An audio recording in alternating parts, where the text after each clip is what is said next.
திருச்சிற்றம்பலம். தென்னாடுடைய சிவனே போற்றி, எந்நாட்டவர்க்கும் இறைவா போற்றி.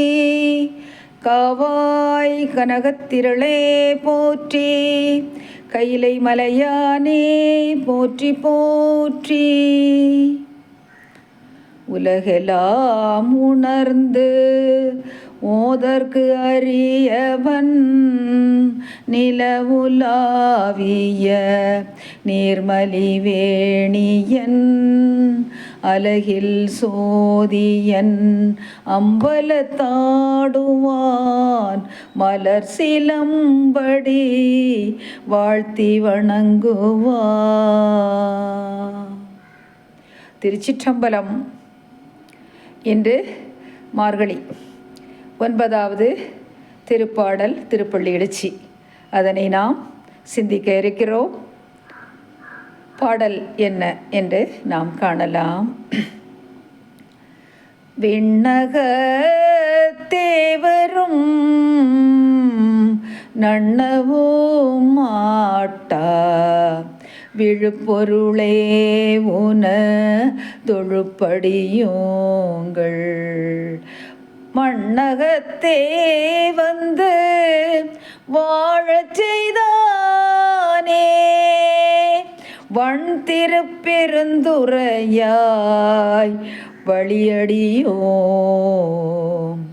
கண்ணகத்தே நின்று கனிதரும் தேனே, கடலமுதே கரும்பே விரும்படியார்,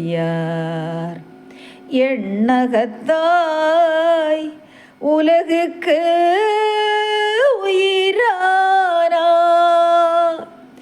எம்பெருமான் பள்ளி எழுந்தருளாயே, எம்பெருமான்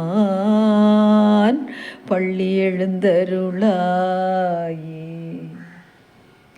பாடலுடைய பொருள்: விண்ணில் வாழும் தேவர்களால் அணுகவும் முடியாத மேலான பொருளாக உள்ளவனே, உன்னுடைய குற்றேவல் புரியும் அடியவர்களாகிய எங்களை இம்மண்ணுலகில் குருவாக வந்து வாழச் செய்தவனே, வளமார்ந்த திருப்பெருந்துறையில் எழுந்தருள்பவனே, வழி வழி வந்த அடியார்களுடைய கண்ணின் கருமணியாக நின்று களிப்பை தரும் தேன் போன்றவனே,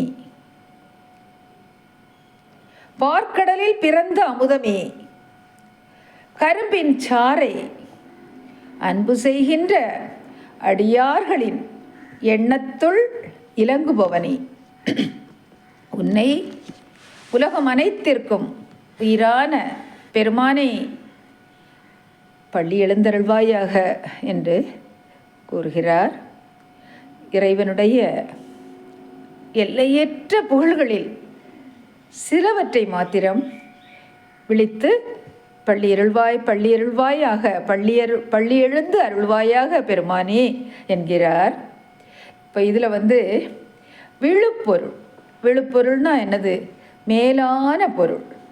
விண்ணகத்தேவர் திருமால், பிரம்மன், இந்திரன் முதலான வானுலக தேவர்கள். நன்னவும் மாட்டான என்ன பொருள்னா, அறிவாலும் அணுக முடியாத இறைவன். அதாவது மால் முதலிய தேவர்கள் பதவிகளில் உள்ள சகல ஆன்மாக்கள் ஆதலின் அவர்கள் அறிவு எம்முடைய அறிவு போல உணரும் சிற்றறிவே என்பதால் அறிய முடியாத பொருளே சிற்றறிவே ஆதலால் அதனால் அறிய முடியாத பொருளே என்கிறார். சிற்றறிவால் அறிய முடியாத பொருளே என்கிறார். மண்ணகத்தே வந்து தொழுப்படியோங்கள் வாழச் செய்தான் என்று நம்ம இப்படி திருப்பி போட்டுக்கிடுவோம். மண்ணகத்தே வந்து தொழுப்படியோங்கள் வாழச் செய்தான். எம் மீது வைத்த கருணையால் மாயாதீத பரம்பொருள் பிரகிருதி மாயா புவனமாகிய இப்பூமியில் எங்களைப் போல மானுட திருமேனி தாங்கி குருவாக வந்து குற்றேவலராகிய எங்களை வாழச் செய்து அருள் புரிந்தார் என்று பெருமானுடைய பேரருள் கருணையை விளக்கி கூப்பிடுகிறார் பெருமானை. குருவாக வந்ததையும் அன்றி நீ குருவாக மட்டும் வரல, லிங்கமாக எழுந்தருளி இருக்கிறாய் என்பதை வன் திருப்பெருந்துரையாய் என்ற திருவார்த்தையால் குறிப்பிடுகிறார். களிப்பு ஐம்பொறிகளிலும் ஐம்புலன்களிலும் பொருந்தும் போது உண்டாகும் இன்ப மகிழ்ச்சி. இறைவன் கண்களில் நின்றே தேன் போலும் இனிய களிப்பை தருகின்றான் என்கிறார். இறைவனை கண்ணகத்தே நின்று களிதரு தேனே என்று கூப்பிடுகிறார். கண் வழியாக ஐம்புலன்களும் ஐம்புலக் களிப்பையும் ஒருங்கே துய்க்கலாம், ஒருங்கே அனுபவிக்கலாம் என்ற உண்மையை ஐந்து பேரறிவும் கண்களே கொள்ள என்று சேக்கிழார் பெருமான் அவருடைய திருவாக்கில் மூலமும் நாம் அறிந்து கொள்கிறோம் இல்லையா? முறையே என்ன சொல்கிறார்? தேனே, அமுதே, கரும்பே என இனிமையான பொருள்களாக இறைவனை உருவகப்படுத்துகிறார். சிவஞானியருக்கு கண்ணகத்தே களிதரு தேனாக இருக்கிறார், தேவர்களுக்கு அமுதமாக இருக்கிறார், எமக்கு கரும்பாகவும் இணைக்கிறார் என்று கூறுகிறார்.